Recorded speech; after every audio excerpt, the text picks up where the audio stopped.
સુરતમાં વિદ્યાર્થીનીના આપઘાત કેસમાં ડીઓની ટીમની તપાસ અને આદર્શ પબ્લિક સ્કૂલના વિદ્યાર્થીઓ અને શિક્ષકોના નિવેદન લેવાયા.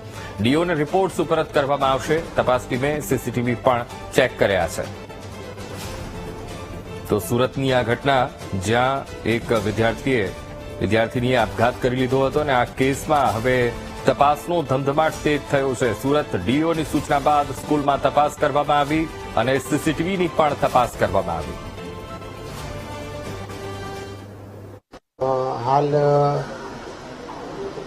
જે વિદ્યાર્થીની જે વર્ગખંડ ક્લાસમાં અભ્યાસ કરી એ ત્યાંથી 10 થી 11 વિદ્યાર્થીઓના નિવેદન લેવામાં આવ્યા છે અને એના આધારે તપાસ ચાલુ છે.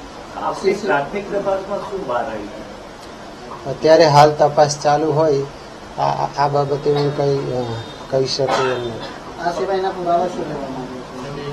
હાલ જે શાળાના શિક્ષકો અને જે એમના ટ્રસ્ટી છે એમના લેખિત નિવેદન લેવામાં આવ્યા છે. સીસીટીવીના ફૂટેજ મેળવવાની કાર્યવાહી હાલ ચાલુ છે.